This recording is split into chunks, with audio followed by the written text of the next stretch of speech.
La théorie de la Terre plate a envahi le monde entier.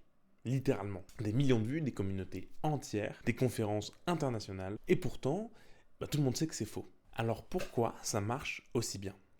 Pourquoi des gens intelligents, des gens réfléchis, des gens avec un esprit critique finissent par y croire? Est-ce que cette théorie un peu chelou ne serait pas tout simplement le reflet de notre société? Alors reste bien jusqu'au bout de la vidéo parce qu'aujourd'hui on va voir pourquoi la Terre est plate. Ou pas. Bon, je vous fais la théorie en 30 secondes pour ceux qui habitent dans une grotte. La théorie de la Terre plate, c'est super simple. Selon les platistes, la Terre ne serait pas sphérique, mais donc plate, comme une sorte de disque plat avec l'Arctique au milieu et l'Antarctique qui ferait tout le tour du disque avec un mur de glace gigantesque, infranchissable, les limites de notre monde, tout simplement.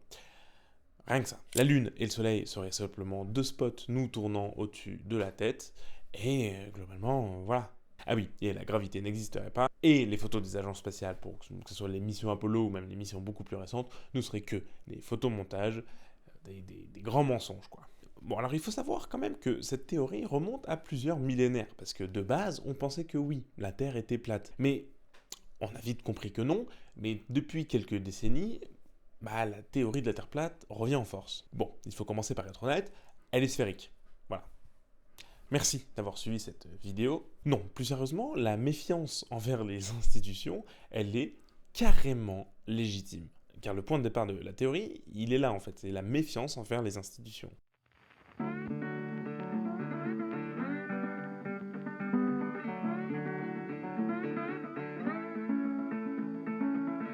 Ils n'ont confiance qu'en peu de choses, et donc oui, certainement pas envers les institutions. Et c'est pas une opinion, hein, c'est en fait documenté. Guerre en Irak en 2003 par exemple, des armes de destruction massive complètement inventées. La crise financière de 2008, les banques sont sauvées, les gens les plus pauvres sont ruinés de chez ruinés. Plusieurs scandales sanitaires, l'amiante, le tabac, Mediator, des cas où quand même les institutions ont menti sciemment. Et j'en passe une quantité mais terrifiante. Et c'est là donc qu'un souci apparaît, parce que tu peux très facilement partir du postulat que oui, on nous raconte des conneries. Donc par conséquent, douter de ce que nous racontent les institutions est complètement légitime. Alors certes, on ne peut pas passer d'un doute à une vérité absolue sur toute forme d'autorité. Et c'est là qu'il y a un glissement, c'est qu'on passe d'une méfiance légitime à un complot total. Et c'est une forme de glissement cognitif. Ça se passe en 3 étapes. Et la première, c'est que les gouvernements, parfois, racontent des conneries. Et ça, c'est vrai. La deuxième étape, c'est de considérer que parfois les gouvernements racontent des conneries, donc on va dire qu'ils racontent des conneries tout le temps. Ça, c'est un gros raccourci. Et la troisième étape, le final du glissement, le dérapage complet, ils nous mentent même sur des principes fondamentaux tels que la Terre est ronde. Et ils mentent jusqu'au bout. C'est ce qu'on appelle une généralisation abusive. C'est un sophisme. Donc un sophisme, c'est un argument qui est faux malgré une apparence de vérité. Donc la généralisation hâtive ou abusive est un sophisme qui vise à tirer de grandes conclusions à partir d'un événement isolé et unique, ce qui est mauvais. Et c'est humain, c'est neurologique, c'est un biais cognitif. Notre cerveau est câblé pour détecter des formes de patterns en fait, des mensonges, des dangers, c'est un espèce de réflexe de survie. En gros, il nous raconte des conneries, tout le monde raconte des conneries, c'est une forme de réflexe de survie. Ensuite, il y a un autre souci, c'est l'anti-intellectualisme. À la phrase qui dit « je vaux autant qu'un scientifique » ou que toute forme de savant, en fait. C'est l'un des points les plus forts culturellement. Les chercheurs qui ont étudié le mouvement platiste, le mouvement Flat Earth, pointent quelque chose de crucial. Il y a une forme d'égalitarisme radical chez les platistes. L'idée de départ, c'est pourquoi aurais-je besoin d'un diplôme pour comprendre la réalité, alors qu'elle est littéralement devant moi. Donc ma raison vaut autant que celle d'un scientifique. C'est séduisant, c'est même démocratique quelque part, mais c'est assez dangereux, parce que ça nivelle tout. L'opinion est le fait, l'intuition est la preuve, mais en même temps c'est aussi lié au premier problème, le fait de comment on peut faire confiance à ces gens-là? Ils font partie des institutions aussi. Certes, la confiance ne peut pas être aveugle, c'est un vrai problème. Et dire simplement faites confiance à ceux qui savent, faites confiance aux experts, aux scientifiques, aux mathématiciens, j'en sais rien, oui, c'est peut-être pas suffisant. Et c'est même intellectuellement malhonnête. Parce que les scientifiques se sont déjà trompés. Les experts se sont trompés, par exemple, avec la thalidomide et l'amiante. Les experts ont parfois menti, par exemple l'industrie du tabac, ou les lobbies pharmaceutiques aussi. Et les experts sont des humains, donc des gens qui sont faillibles, biaisés et parfois influençables. Donc oui, la confiance aveugle n'est pas non plus la solution, mais il y a quand même un truc très important là-dedans, La question n'est pas de savoir à qui faire confiance, mais comment faire confiance, le mécanisme pour faire confiance à quelqu'un. La différence entre la méthode scientifique et le complot, c'est pas que l'un des deux a raison et que l'autre a tort, en vrai ça on s'en fout, c'est la méthode pour prouver qu'on a une piste de réponse. La science ou la méthode scientifique de base, c'est tiens, voilà mes données, voilà ce que j'ai trouvé, vérifie toi, c'est toi qui vérifie. Et s'il te plaît, contredis-moi. Par contre, le complot, il part dans l'inverse. Il dit si tu me contredis, c'est que tu es dans le complot. Il n'y a pas le droit à la contradiction. L'un donc s'expose à la critique, la méthode scientifique, et l'autre s'en protège complètement. La méthode scientifique, donc prends mes données, vérifie-les, contredis-moi, c'est la meilleure méthode qu'on ait trouvée pour prouver des choses. Alors, ce n'est pas des vérités absolues, encore une fois, hein, on l'a vu dans les vidéos d'avant, mais c'est une méthode qui a l'air de plutôt bien fonctionner. Mais du coup, si on repart sur l'anti-intellectualisme, le platiste ne croit que les données qu'il a relevées lui-même, puisque selon lui, il vaut autant qu'un scientifique. Par contre, on a vu que ce n'était pas la même méthode. Ce qui, poussé à l'extrême, rend tout apprentissage ou toute connaissance, toute nouvelle connaissance en tout cas, impossible. Dernière partie de la première partie, la NASA, c'est le symbole parfait. La NASA concentre tout ce qui ne va pas pour un complotiste. C'est le gouvernement et c'est des scientifiques. C'est le combo idéal. C'est donc les deux institutions les moins populaires, et l'argument des platistes a une logique interne. Les photos de la Terre depuis l'espace sont de la CGI. Personne parmi nous, les complotistes, n'ont vérifié ces photos, ou le fait qu'elles aient été prises dans de vraies conditions. Et ils ont un budget colossal, alors qui certes décroît d'année en année, mais ils ont un budget colossal, il y a forcément un intérêt derrière. C'est obligatoire. Selon eux, hein, toujours, parce que après moi je vais être accusé de trucs que je dis pas. Le problème c'est pas que ces questions soient posées, parce qu'elles sont légitimes d'être posées, ces questions. Est-ce qu'il y a un intérêt Est-ce que la véracité des photos est prouvée, etc. C'est des questions qui sont, oui, complètement légitimes. Mais c'est que le problème, là, dans le raisonnement, c'est que s'il y a des réponses qui contredisent la théorie, eh ben, les réponses sont systématiquement rejetées. Ça, oui, c'est plus complexe. C'est ce qu'on appelle une pensée infalsifiable. Aucune preuve ne peut contredire la pensée. Donc par définition, elle ne peut jamais être réfutée, c'est un argument irréfutable, et c'est pas une manière d'argumenter, hein, ça, non. Et il y a un philosophe, Karl Popper, qui a posé une règle fondamentale liée aux arguments irréfutables. Pour qu'une idée soit scientifique, il faudrait pouvoir imaginer quelque chose qui contredit cette idée. Donc, comme je vous l'ai dit juste avant, une idée scientifique, ça ne cherche pas une quête de vérité absolue, ça cherche juste à éviter de se faire démolir. Et si quelque chose vient à contredire l'idée scientifique de base, eh ben on adapte cette idée ou on la revoit complètement. Ça dépend à quel point elle a été contredite. Vous allez me dire, attends, il peut avoir une petite objection quand même. La gravité, par exemple. On ne peut pas la réfuter. C'est un argument irréfutable, donc ça va pas. Donc c'est pas de la science, c'est pas une méthode scientifique. Et non, la gravité n'est pas irréfutable. Newton l'a formulé et quelqu'un d'autre est arrivé et l'a complètement complété. Einstein. Aujourd'hui, les physiciens cherchent encore à pousser la théorie parce qu'elle est encore incomplète. Donc, elle n'est pas irréfutable. Pourtant, c'est quelque chose de basique. C'est simple, la gravité, je veux dire, on la voit partout, elle est applicable de partout, presque, mais voilà, c'est pas une idée irréfutable. Si c'est une idée irréfutable, c'est pas du tout la méthode scientifique, ça ne rentre pas dans les catégories faites par Karl Popper. C'est pas des arguments qui sont recevables dans un débat ou dans une exposition de pensée. Et la gravité a survécu à des siècles et des siècles de tentatives de démolition. La théorie du complot refait encore une fois l'inverse. Chaque preuve qui vient contredire la théorie, c'est là où c'est chaud, parce que chaque preuve vient systématiquement argumenter en faveur du complot. Preuve supplémentaire du complot, c'est un système parfaitement fermé, parfaitement imperméable. C'est fort. Et ça, c'est quelque chose qui doit vous alerter. Je vous ai dit, comment faire confiance ? Bah, pas des idées qui sont irréfutables ou complètement hermétiques. Une idée qui explique tout, explique rien, en vrai. Donc oui, le platiste a appris à douter. Douter des institutions, douter de ce qu'il voit autour de lui, mais il n'a pas appris à douter de son propre doute. Ouais, et ça c'est con.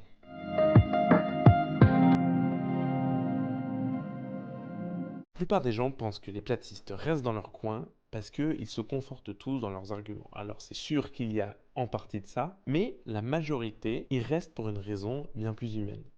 Ils ont trouvé une famille. Un psychologue américain, Abraham Maslow, l'a théorisé en 1943. Il a mis sur 5 niveaux la pyramide des besoins de l'humain. Il y a la survie, la sécurité, l'appartenance, l'estime de soi et l'épanouissement. Ce qui est crucial à comprendre dans la théorie de Maslow, c'est qu'on ne peut pas passer à un niveau suivant sans avoir fait le précédent. Un individu qui n'est pas en sécurité, qui ne se sent pas appartenir à quelque chose, a besoin fondamentalement d'un refuge. On ne pense donc pas librement quand on a un gros besoin d'appartenance. Les recherches faites sur l'identité sociale révèlent une chose: pour intégrer un groupe, un individu est prêt à rejeter son propre jugement. C'est chaud. C'est chaud, ça peut complètement nous arriver, mais je trouve ça fou. Il peut complètement abandonner son autonomie, son libre arbitre, ses convictions, juste pour être avec des gens.